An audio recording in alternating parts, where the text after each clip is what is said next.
안녕하세요. 이쑤시개 장군입니다. 자, 오늘은 이 청자석에 담긴 고려사라는 이야기를 우리가 한번 만들어 보도록 그렇게 하겠습니다. 표지 앞에 제목을 여기 가운데다가 한번 붙여 보도록 그렇게 하겠습니다. 제목은 여기 들어있는 청자석에 담긴 고려사, 이렇게 가운데쯤에 자, 한번 여기다 붙여 보도록 하겠습니다. 그리고 책을 열어 보겠습니다.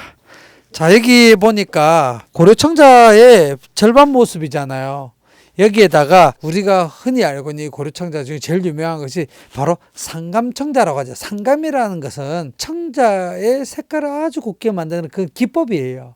상감이라는 기법이 어떻게 만들어지는가라는 내용이 여기에 들어있어요. 청자 도자기를 구워서 거기에다가 먼저 조각을 해야 돼요. 흰색 흙으로 이렇게 칠을 하고 나서 다시 그걸 또 긁어내요. 두 번째 무늬를 또 파요. 그리고 이제는 붉은 흙으로 또 여기다 칠을 하고 흰색 흙이 홈 안에 들어가 있고 나머지는 붉은 것들을 홈을 긁어내고 나서 이걸 구워요. 도자기가 빚어진 상태에서 흙을 파서 그곳에다가 이제 상감 기법이라고 해서 이 안에다가 다른 색깔 흙을 넣어서 구웠을 때 아주 은은한 그런 청자의 그런 아름다움이 나온다는 것입니다. 청자 상감기법을 어떻게 만드는지 그 내용을 여기에다가 이렇게 붙여보도록 그렇게 하겠습니다. 책 안을 한번 열어보겠습니다. 열어보니까 이 공간이 많이 있죠. 근데 이쪽 벽에는 고려를 대표하는 유물들이 있죠. 국보, 그런 것들을 여기다가 붙여볼 거예요. 그래서 어떤 것들이 있는지 한번 보겠습니다. 첫 번째, 여러분들 팔만대장경이라는 게 있잖아요.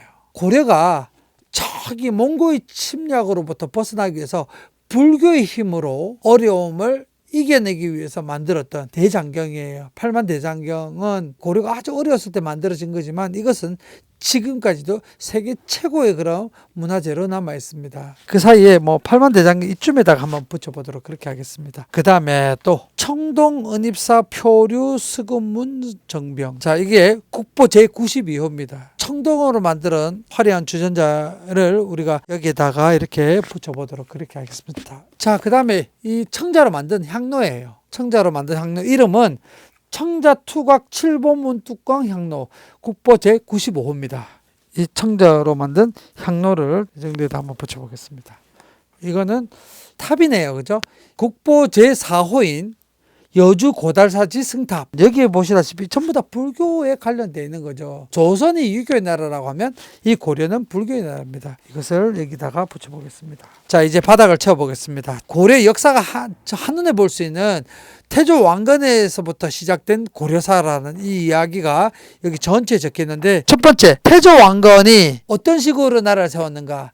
그 당시 신라라는 나라가 있었죠. 신라가 1000년의 역사가 다했다라고 해서 태조 왕건에게 나라를 넘겨주는 거예요. 전쟁을 한 것이 아니라 평온한 방법으로 고려가 탄생합니다. 태조 왕건은 나라를 세울 때 왜 나라 이름을 고려를 했느냐. 그 고려라는 것은 예전에 동북아시아를 호령했던 고구려가 있죠. 그 고구려를 계승하기 위해서 나라 이름을 고려라 했어요. 그 다음에 국가 이념이 있어야 되잖아요. 고구려의 원래 옛 땅을 되찾는 것이 이 나라의 가장 중요한 사업이에요. 고토수복, 고구려 영토를 되찾는 것이 바로 고려가 반드시 해야 될 일이기 때문에 태조 왕건의 정책은 북진 정책이었다. 그리고 호족 통합 정책. 호족이라는 것은 당시 신라라는 나라가 이렇게 멸망할 당시 분위기가 나라가 힘이 없다 보니까 각 고을에 있는 호족 세력들이 점점 힘이 더 세졌겠죠.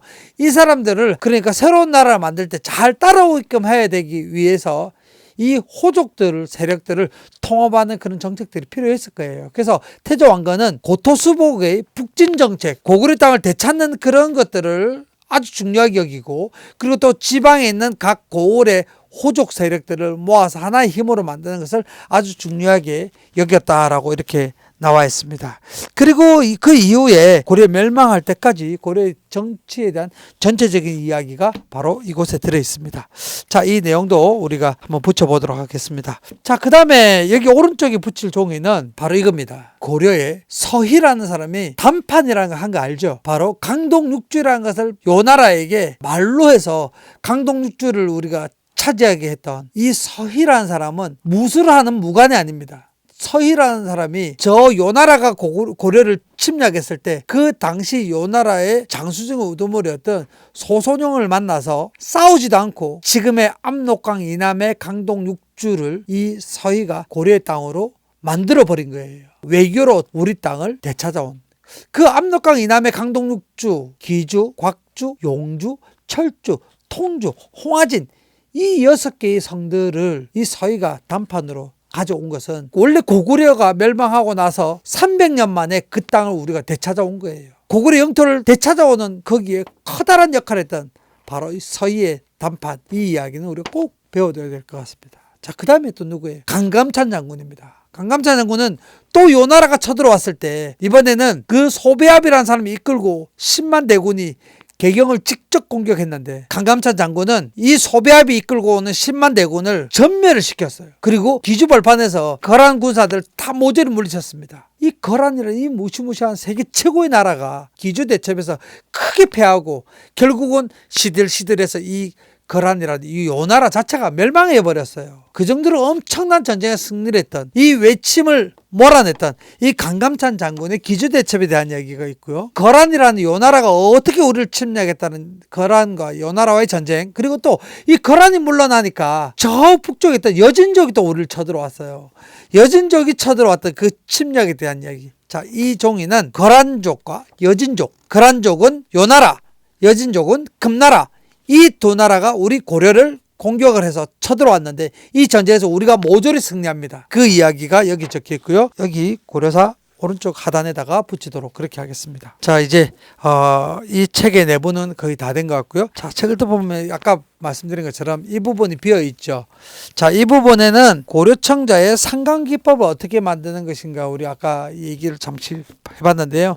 이 옆에다가 내가 만드는 청자라고 이렇게 적혀 있는데 여러분들이 여기에다가 이 청자상감 운항문 매병을 직접 만들어 보도록 그렇게 하는 걸로 해서 이 아랫부분에다가 우리가 이걸 한번 붙여보고요. 자, 이 종이는 세계가 인정한 고려의 아름다움이라고 이렇게 적혀 있는데요. 자, 내용이 뭐라 적혀 있냐면 고려의 기종문화를 대표하는 청자는 원래 저기 송나라에서 처음 기술을 가져왔대요. 그래서 이것을 바탕으로 해서 고려의 다양한 생활용품을 만들기 시작했는데 이 청자로 의자도 만들고 베개도 만들고 꽃병도 만들고 접시도 만들고 향로도 만들고 여러 가지를 만들어서 실생활 곳곳에 이 청자로 사용해서 만들어 썼다라고 하는 겁니다. 그런데 이 고려 청자는 다른 나라의 청자와 달리 중국 송나라에서 왔는데도 불구하고 이 청자의 모양과 무늬를 나타내는 방법이 너무너무나 우리 고려 사람들이 기술이 뛰어나가지고 우리나라뿐만 아니라 전 세계적으로 아주 사랑받는 그런 청자였다라고 합니다. 그리고 이 고려 청자의 빛은 고려 비색이라고 할 정도로 청색의 빛은 중국을 넘어서 세계 최고의 그런 아주 예술적인 가치가 있었고 다른 나라에서 해상무역으로 이 고려 청자를 많이 수입해 갔다는, 우리가 수출을 했다라는 그 내용이 여기 적혀 있고요. 여기 상단에다가 우리가 붙여보도록 그렇게 하겠습니다. 자, 뒤에는 지도가 있습니다. 이 고려의 지도인데요. 제가 얘기 드렸던 강동육주가 이곳에 있습니다. 압록강 바로 아래에 있는 강동육주고요. 위로는 이제 강감찬 장군이 지었던 우리 거란을 물리치고 나서 만들었던 천리장성이 있고, 고려는 이 해상으로 해서 송나라와 교역을 많이 했었고 외나라로 수출을 했었던 그런 아주 무역도 군사도 그리고 외교도 아주 강했던 그런 나라였던 것을 이 지도를 보면 우리가 느낄 수가 있습니다. 고려를 침략했던 나라가 저 원나라가 된 몽고족이 있죠. 이 몽고가 또 고려를 침략하게 됩니다. 6번이나 침략을 해요. 그래서 당시 고려는 어떻게 대항했으며 엄청나게 많은 우리 문화재가 소실되었다라는 이야기를 여기 아랫부분에다가 붙여보도록 그렇게 하겠습니다. 남은 부분에다가 우리가 꾸미기를 하기 위해서 청자 속에 있는 운항문의 그림이 이렇게 있네요. 운항문.